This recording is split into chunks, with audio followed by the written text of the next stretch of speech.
राधे राधे, जय श्री कृष्ण आप सभी को।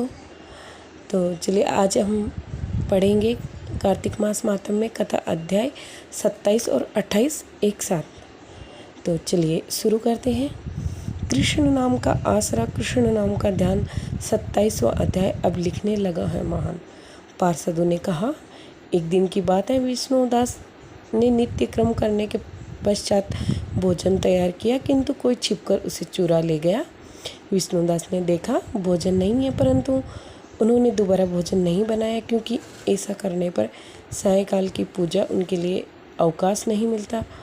अतः प्रतिदिन के नियम का भंग हो जाने का भय था। दूसरे दिन पुनः उसी समय पर भोजन बनाकर वे यूं ही भगवान विष्णु को भोग अर्पण करने के लिए गए, त्यों ही किसी ने आकर फिर से सारा भोजन हड़प लिया। इस प्रकार 7 दिनों तक लगातार कोई उनका भोजन चुरा के ले जाता रहा। इससे विष्णुदास को बड़ा विस्मय हुआ। वे मन ही मन इस प्रकार विचार करने लगे, अहो, कौन प्रतिदिन आकर मेरी रसोई चुरा ले जाता है? यदि दोबारा रसोई बनाकर भोजन करता हूँ तो सायंकाल की पूजा छूट जाती है। यदि रसोई बनाकर तुरंत ही भोजन कर लेना उचित हो तो मुझसे ये नहीं होगा, क्योंकि भगवान विष्णु को सब कुछ अर्पण किए बिना कोई भी वैष्णव भगवान भोजन नहीं करता। आज उपवास करते मुझे 7 दिन हो गए हैं। इस प्रकार मैं व्रत में कब तक स्थिर रह सकता हूँ? अच्छा, आज मैं रसोई की भली भांति रक्षा करूँगा। ऐसा निश्चय करके भोजन बनाने के पश्चात वे वहीं कहीं छिपकर खड़े हो गए। इतने में ही इन्हें एक चंडाल दिखाई दिया, जो रसोई का अन्न हार कर जाने के लिए तैयार खड़ा था। भूख के मारे उसका सारा शरीर दुर्बल हो गया, मुख पर दीनता छा रही थी, शरीर में हाड़ और चाम के सिवा कुछ शेष नहीं बचा था। उसे देखकर श्रेष्ठ ब्राह्मण विष्णुदास का हृदय करुणा से भर आया। उन्होंने भोजन चुराने वाले चंडाल की ओर देखकर कहा, भैया जरा ठहरो ठहरो, क्यों रूखा सूखा खाते हो? ये घी तो ले लो। इस प्रकार कहते हुए प्रवर विष्णुदास को आते देख वज चंडाल भय के मारे बड़े वेग के साथ भागा और कुछ ही दूरी पर मूर्छित होकर गिर पड़ा। चंडाल को भयभीत और मूर्छित देखकर द्विजश्रेष्ठ विष्णुदास बड़े ही वेग से उनके समीप आए और दयावश अपने वस्त्र के छोर से उसको हवा करने लगे। तदंतर जब वह उठकर खड़ा हुआ तब विष्णुदास ने देखा वह चंडाल नहीं है, बल्कि साक्षात नारायणी शंख चक्र और गदा धारण के सामने उपस्थित है। अपने प्रभु को प्रत्यक्ष देकर विष्णुदास सात्विक भावों से वशीभूत हो गए। वे स्तुति और नमस्कार करने में भी समर्थ न हो सके। तब तक भगवान ने सात्विक व्रत का पालन करने वाले अपने भक्त विष्णुदास को छाती से लगा लिया और उन्हें अपने जैसा रूप देकर बैकुंठ धाम ले चले गए। उस समय यज्ञ में दीक्षित हुए राजा चोल ने देखा कि विष्णुदास एक श्रेष्ठ विमान पर बैठकर भगवान विष्णु के समीप जा रहे हैं। विष्णुदास को बैकुंठ धाम में जाते देख राजा ने शीघ्र ही अपने गुरु महर्षि मर्दल को बुलाया और इस प्रकार कहना आरंभ किया, जिससे साथ स्पर्धा करके मैंने इस यज्ञ दान आदि क्रम का अनुष्ठान किया है। वह ब्राह्मण आज भगवान विष्णु का रूप धारण करके मुझसे पहले ही बैकुंठ धाम जा रहा है। मैंने इस विष्णु धाम में भली भांति से दीक्षित होकर अग्नि में हवन किया और दान आदि के द्वारा ब्राह्मणों को मनोरथ पूर्ण किया, तथापि अभी तक भगवान विष्णु मुझ पर प्रसन्न नहीं हुए और इस विष्णुदास को केवल भक्ति के कारण ही श्रीहरि के प्रत्यक्ष दर्शन दिया।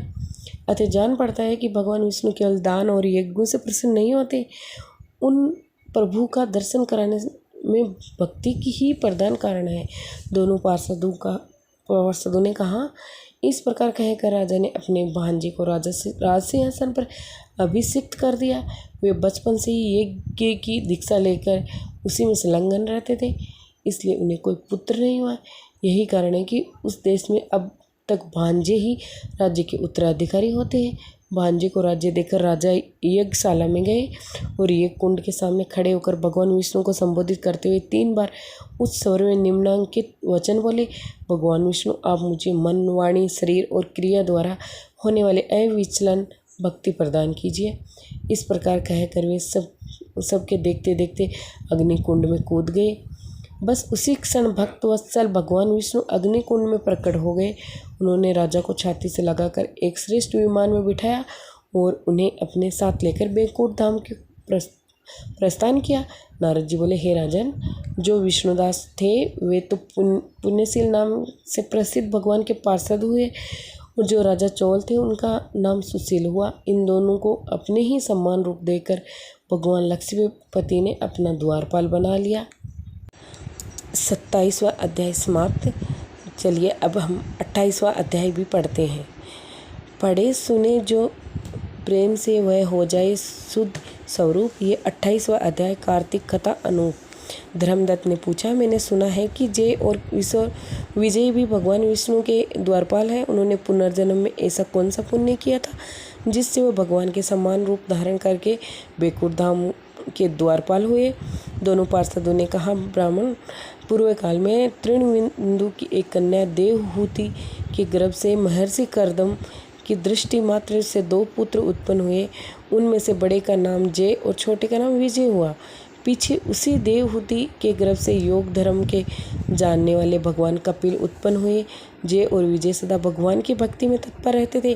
वे नित्य अष्टाक्षर मंत्र का जाप और वैष्णव व्रतों का पालन करते थे।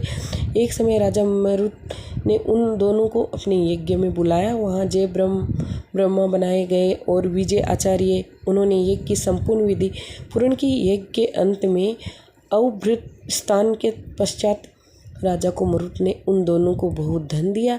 धन लेकर दोनों भाई अपने आश्रम पर गए। वहाँ उस धन का विभाग करते समय दोनों में परस्पर लाग डांट पाट पैदा हो गई। जय ने कहा, इस धन को बराबर बराबर बांट लिया जाए। विजय का कहना था, नहीं, जिसको जो मिला है वह उसी के पास रहे। जब जय ने क्रोध में आकर लोभी विजय को श्राप दिया, तुम ग्रहण करके देते नहीं हो, इसलिए ग्रह अर्थात मगरमच्छ हो जाओ। जय के श्राप को सुनकर विजय ने भी श्राप दिया, तुमने मद से भ्रांत होकर सांप हो, इसलिए तुम मातंग अर्थात हाथी की योनि में जाओ। तत्पश्चात उन्होंने भगवान से शाप निवृत्ति के लिए प्रार्थना की। श्री भगवान ने कहा, तुम मेरे भक्त हो, तुम्हारे वचन कभी असत्य नहीं होगा। तुम दोनों अपने ही दिए हुए इन शापों को भोग कर फिर से मेरे धाम को प्राप्त होंगे। ऐसा कहकर भगवान विष्णु अंतर्ध्यान हो गए। तदंतर वे दोनों गंड नदी के तट पर ग्राह और गज हो गए। उस योनि में भी उन्हें पूर्व जन्म का स्मरण बना रहा। वे भगवान विष्णु के व्रत में तत्पर रहे। किसी समय वह गजराज कार्तिक मास में स्नान के लिए गंड नदी गया। उस समय ग्रह ने सांप के हेतु को स्मरण करते हुए उस गज को पकड़ लिया। ग्रह ने पकड़े जाने पर गजराज ने भगवान रमानाथ का स्मरण किया। तभी भगवान विष्णु शंख चक्र और गदा धारण किए वहाँ प्रकट हो गए। उन्होंने चक्कर चलाकर ग्रह को गजराज का उद्धार किया और उन्हें अपने ही जैसा रूप देकर बैकुंठ धाम को ले गए। तब से वह स्थान हरि क्षेत्र के नाम से प्रसिद्ध है। वे दोनों विश्वविख्यात जय और विजय जो भगवान विष्णु के द्वारपाल हुए। धर्मदत्त, तुम भी ईर्ष्या और द्वेष का त्याग करके सदैव भगवान विष्णु के व्रत में स्थिर रहो, समदर्शी बनो। कार्तिक मास का और वैशाख के महीनों में सदैव प्रातःकाल स्नान करो। एकादशी व्रत के लिए पालन में स्थिर रहो। तुलसी के बगीचे की रक्षा करते रहो। ऐसा करने से तुम भी शरीर का अंत होने पर भगवान विष्णु के परम पद को प्राप्त होोगे। भगवान विष्णु को संतुष्ट करने वाले तुम्हारे इस व्रत से बढ़कर न यज्ञ है, न दान है, न तीर्थ है। विप्रवर, तुम धन्य हो जिसके व्रत के आधे भाग का फल पाकर ये स्त्री हमारे द्वारा बैकुंठ धाम ले जाई जा रही है। नारद जी बोले, हे राजन, धर्मदत्त को इस प्रकार उपदेश देकर वे दोनों विमानचारी पार्षदों उस कलह के साथ बैकुंठ धाम को चले गए। धर्मदत्त जीवन भर भगवान के व्रत में स्थिर रहे और देहावसान के बाद उन्होंने अपनी दोनों स्त्रियों के साथ बैकुंठ धाम प्राप्त किया।